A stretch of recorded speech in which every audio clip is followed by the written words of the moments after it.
Okay, tonight we will be removing and replacing the rear tire on my 1984 Goldwing Aspencade. Right. First step of the process is to remove the air from the rear suspension. So right here, select the rear and let all the air out of it. Once that's done, then we can go to the next step.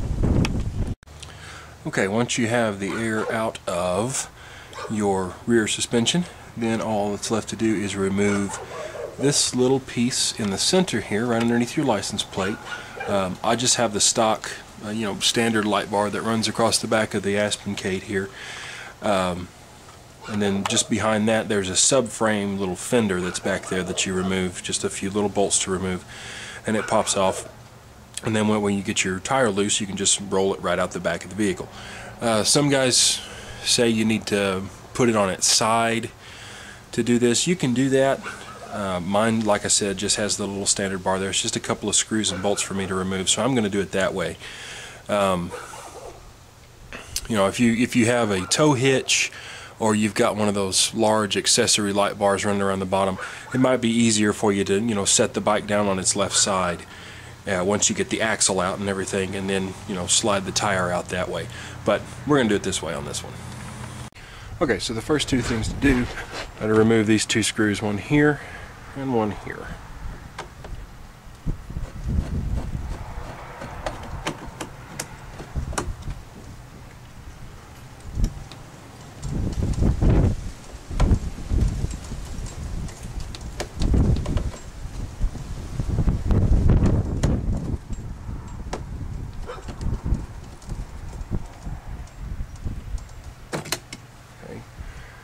And that piece just pops right off. Okay, then comes the removal of this little light right here.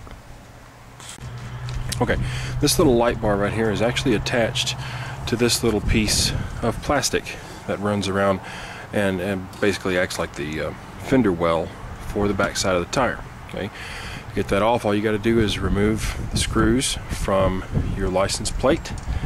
Okay, and then behind that there is a Phillips head screw that holds this in place. And all you have to remove is the top two bolts on the license plate. The bottom two just simply hold the decorative cover on the license plate itself.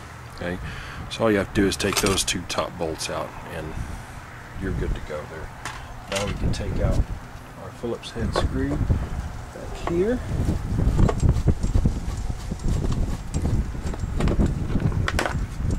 There, should be able to simply slide this piece out. Now be careful on the bottom side of this, actually in the back there actually is a light bulb that's in there, so you want to disconnect that light bulb, and mine actually has a ground wire that's attached underneath to the frame of the little fender that's back here, so I'll remove that first before I actually pull this out. Okay, and there's the little cover removed. All right, here it is. That's where it went, slid right up in there. Okay, there's the light on the bottom. You see I removed the light. Here it is. There's the wiring I was talking about before. So I'll just have to remove this, and actually I probably won't need to. I can probably just move it off to the side and I won't even need to worry about removing it. But then here on the bottom, on this side, there are two 10mm bolts, and on this side as well, underneath, there are two 10mm bolts on this side, and then this center piece of the frame bar just lifts out. Okay, once you've removed your two little brackets here, just the little 10mm bolts there that go into them, once those have come out, that actually just lifts apart and comes off of the frame member. And from there, this will probably, if it's been sitting on there a while like mine is, there's probably a little bit of rust that's underneath the chrome. I'll probably have to get a small hammer and just gently tap it until it comes out the back of the motorcycle. Okay, with just a few little taps, it came right out. You can see it's right here. I actually got it out all the way, and I went ahead and reinserted one side and just left it hanging. That way I don't have to worry about my wires getting messed up. So now you can see quite clearly, you've got clear open access to the entire length of the tire there. And as soon as you get it off, get the axle out of it, and it'll just roll right out the back of the bike. Okay, we've got the fender out of the way, so now we're on to the next step of the process. We need to detach the swing arm in the back from the suspension. We're going to do it on both sides. So right in there, on the front end of the final drive unit right there, that's where your shock attaches to the final drive unit. You need to pull, that's a 12mm bolt, and just use a ratchet extension or a wrench or whatever, and loosen that and take that out. So we disconnect this side, and then we're going to repeat the process on the other side. Okay, I have removed the other side suspension bolt from here. Okay, there's your shock where it popped out, and then the whole assembly will drop down just enough so that this axle will just barely clear the bottom of the exhaust pipe over here on this side. So now we can loosen the pinch bolt that's right here. Okay, I've already broken it loose with a 12mm socket. Okay, you can loosen that, pull it out. So this side, take a screwdriver, put it in here, and just give a tiny little wrench on it just to open it up enough and let the axle slide right out. Okay, then we can go to the other side, pull the axle nut off, and drive the axle through. Okay, I told you something in reverse order earlier. The pinch bolt goes right here over the axle. Okay, I told you to remove it earlier. No, you don't remove it. You leave it in, leave it tightened. You first break loose your axle nut. Okay, do that first. Once the axle nut is broken loose and you've got it loosened off like that, then remove your pinch bolt off of this side. Okay, now we've got the axle nut sitting out here, so we'll leave it there and we'll use it as protection for the threads. We'll take a sledgehammer or small hammer and gently tap it till it starts to come loose out the other side. Use an extension or another bolt or something to continue driving the axle through until it comes completely out the other side. Okay, you can see the axle here as it's starting to come out the opposite end of the motorcycle. Before the axle actually comes out all the way, you're going to want to remove your brake caliper. Okay, and you just have a bolt here, I believe is a 14mm, and right here, which is a 12mm bolt. Take those out, open up your bleed screw so that you can let off a little bit of brake fluid pressure. Open up the caliper a little bit so it'll come off of your rotor, and then you can take the axle the rest of the way out from there.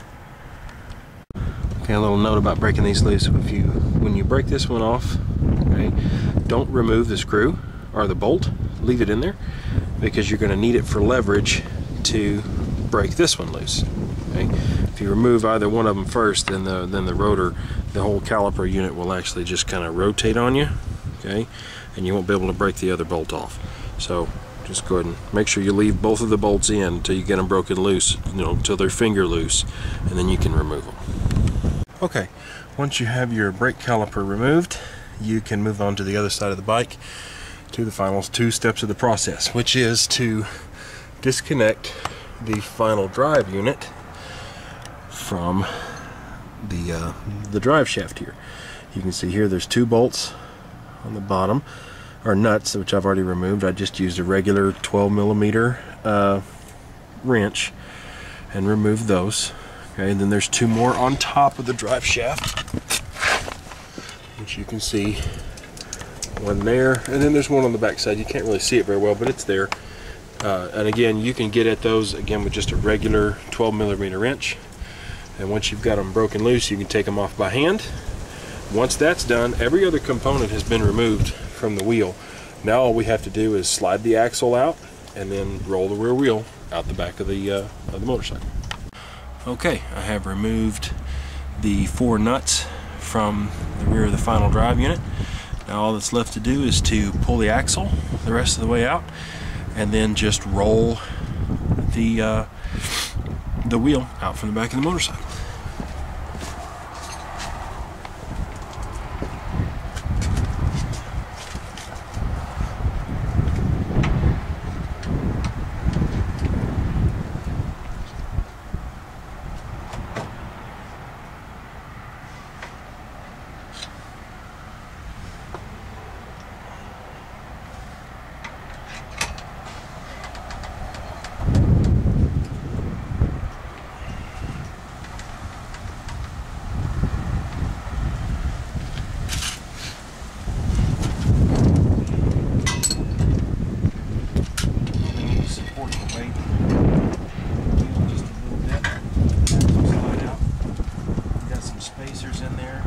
watch out for them because they will come down.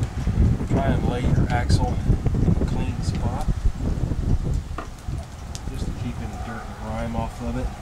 Okay. Make sure you watch out where your spacers were.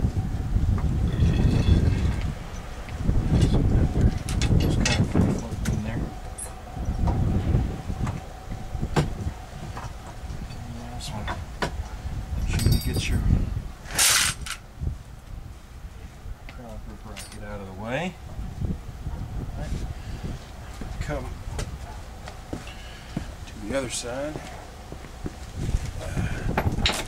Make sure we're disengaging from the vinyl drive over here.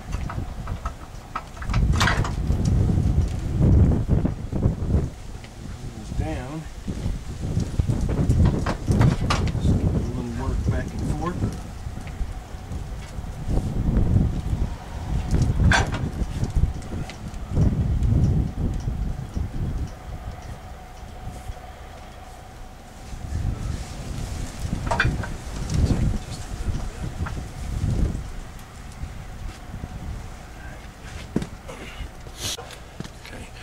Brake caliper bracket actually slipped down and got in my way, but I've got it out now, and here we go.